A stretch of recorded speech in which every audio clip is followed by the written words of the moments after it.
नमस्कार, सत्यहिंदी.com पर आपका स्वागत। मैं हूं शैलेश।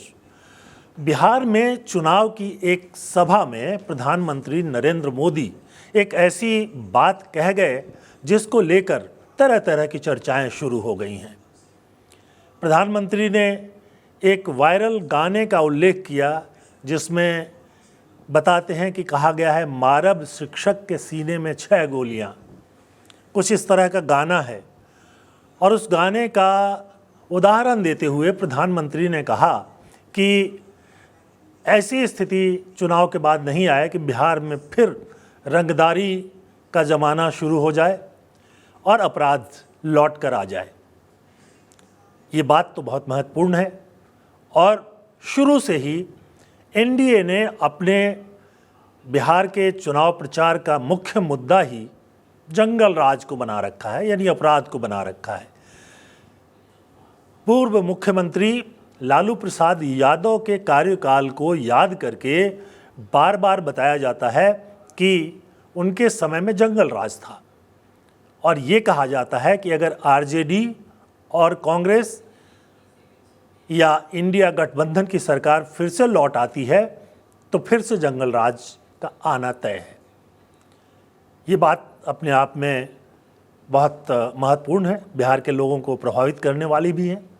लेकिन हम एक दूसरे मुद्दे को उठाना चाहते हैं कि अगर एनडीए, बीजेपी और प्रधानमंत्री नरेंद्र मोदी बिहार से अपराध को सचमुच खत्म करना चाहते हैं या उनको महसूस हो रहा है कि खत्म होना ही चाहिए, तो वो सिर्फ एक सवाल का जवाब दे दें कि आखिरकार बिहार में एनडीए, खास तौर पे बीजेपी और जेडीयू ने अपराधियों को टिकट क्यों दिया है।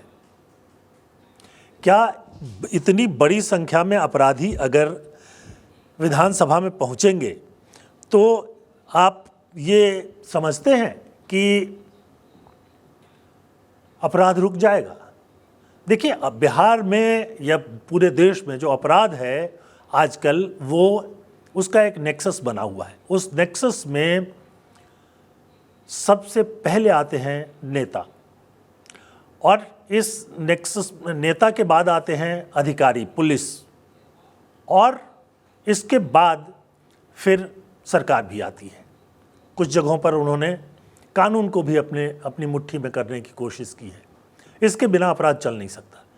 और बिहार में अपराध बढ़ने का एक बड़ा कारण यह है कि बड़े पैमाने पर अपराधी लगभग सभी दलों में आ गए हैं और उनको टिकट मिल गया है।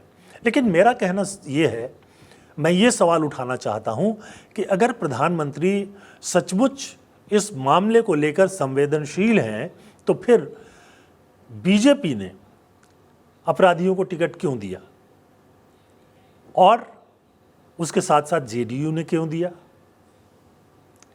उसके बाद चिराग पासवान की जो पार्टी है उसने भी कुछ लोगों को टिकट दिया है जिन पर अपराधों के आरोप है। अब ये कहकर टाला जा सकता है कि इनको अभी सजा नहीं हुई है, सिर्फ मुकदमे हैं, कोर्ट में चल रहे हैं। तो ये बात सही हो सकती है कि अभी फैसला नहीं हुआ है, क्योंकि फैसला हो जाए और 2 साल से ज़्यादा की सज़ा हो जाए तो कानून में ही, ये चुनाव कानून में ही ये व्यवस्था है कि उसके बाद वो अपराधी जो है वो चुनाव नहीं लड़ सकता।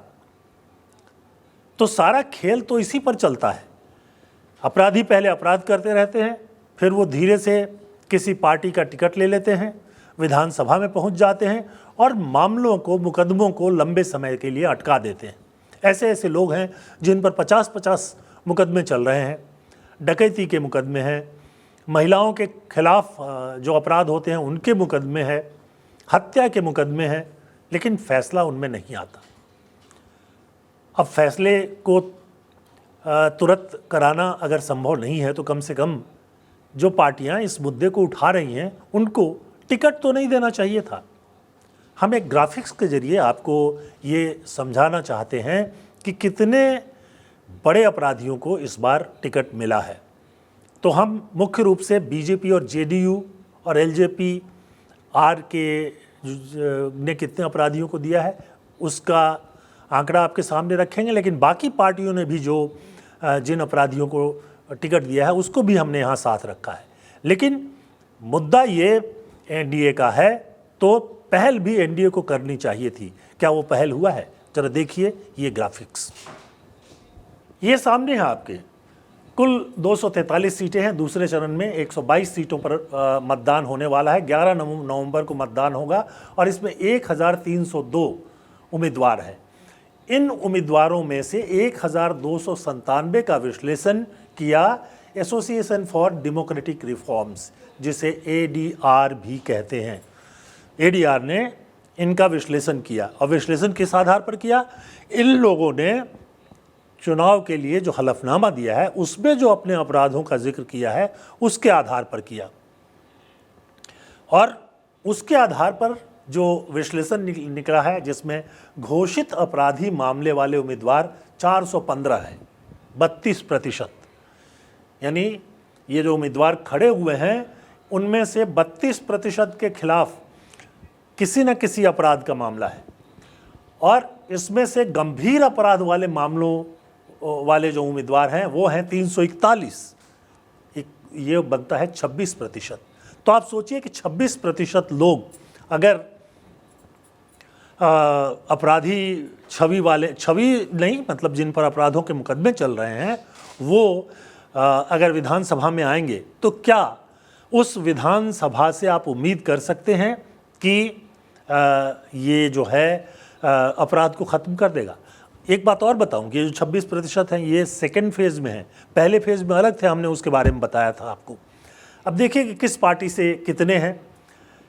यहाँ तो हमने बीएसपी का आंकड़ा भी दिया है, आरजेडी का आंकड़ा भी दिया है, लेकिन मैं अभी बीजेपी से शुरू करूँगा। इस फेज़ में बीजेपी ने 53 उम्मीदवार कुल मिलाकर खड़े किए हैं। इसमें 30 ऐसे हैं जिन पर घोषित आपराधिक मामले चल रहे हैं, और 22 जो है गंभीर अपराध वाले मामले हैं। ये स्थिति है।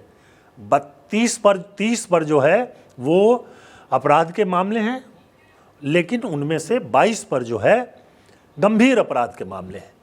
अब वहाँ उसके बाद आता है जेडीयू इस फेज़ में 44 सीटों पर चुनाव लड़ रहा है, और उसके 14 ऐसे उम्मीदवार हैं जिन पर अपराधों के मामले चल रहे हैं, और उनमें से 11 जो हैं गंभीर अपराध वाले मामले हैं।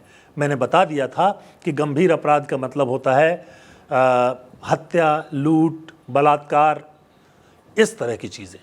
तो इस तरह के मामले चल रहे हैं। बाकी तो आपका आंकड़ा भी हमने दिया है, कांग्रेस का भी दिया है, निर्दलीयों का भी दिया है।